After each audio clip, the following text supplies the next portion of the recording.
At that time Abijah son of Jeroboam became sick. Jeroboam said to his wife, "Go disguise yourself, so they won't know that you're Jeroboam's wife, and go to Shiloh. Ahijah the prophet is there. It is he who told about me becoming king over this people. Take with you 10 loaves of bread, some cakes, and a jar of honey, and go to him. He will tell you what will happen to the boy." Jeroboam's wife did that. She went to Shiloh and arrived at Ahijah's house. Ahijah could not see. His gaze was fixed due to his age. But the Lord had said to Ahijah, "Jeroboam's wife is coming soon to ask you about her son, for he is sick. You are to say such and such to her. When she arrives, she will be disguised." When Ahijah heard the sound of her feet entering the door, he said, "Come in, wife of Jeroboam. Why are you disguised? I have bad news for you. Go tell Jeroboam, this is what the Lord God of Israel says. I raised you up from among the people, appointed you ruler over my people Israel, tore the kingdom away from the house of David and gave it to you. But you were not like my servant David, who kept my commands and followed me with all his heart, doing only what is right in my eyes. You behaved more wickedly than all who were before you.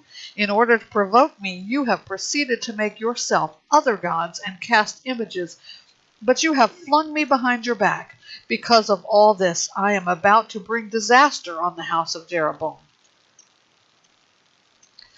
I will eliminate all Jeroboam's males, both slave and free, in Israel. I will sweep away the house of Jeroboam, as one sweeps away until it is all gone.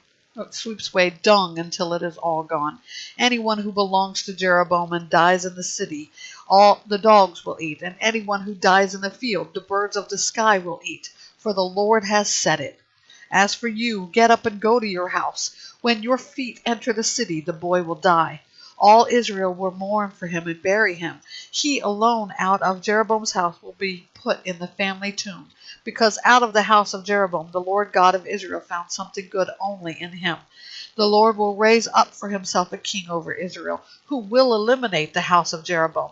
This is the day, yes, even today, for the Lord will strike Israel, and the people will shake as a reed shakes in water. He will uproot Israel from this good soil that he gave to their ancestors. He will scatter them beyond the Euphrates, because they made their Asherah poles, provoking the Lord.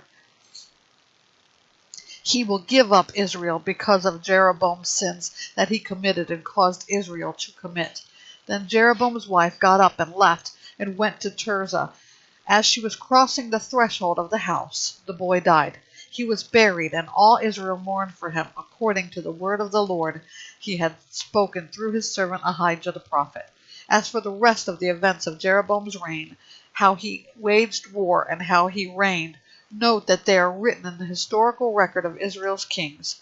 The length of Jeroboam's reign was 22 years. He rested with his fathers, and his son Nadab became king in his place.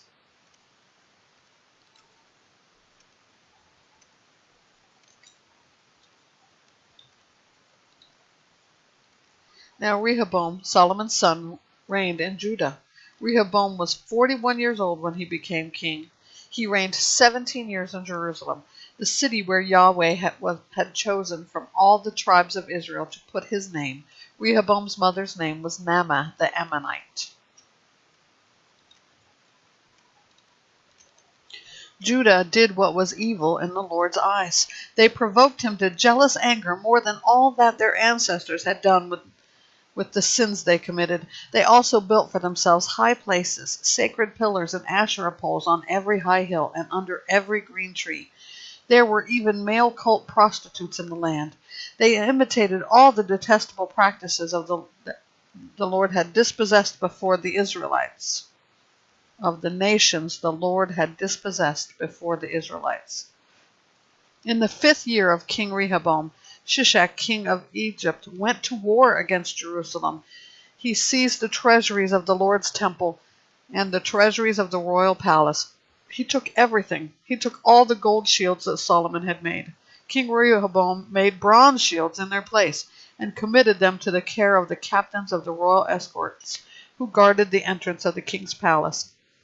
Whenever the king entered the Lord's temple, the royal escorts would carry the shields. Then they would take them back to the royal escorts' armory.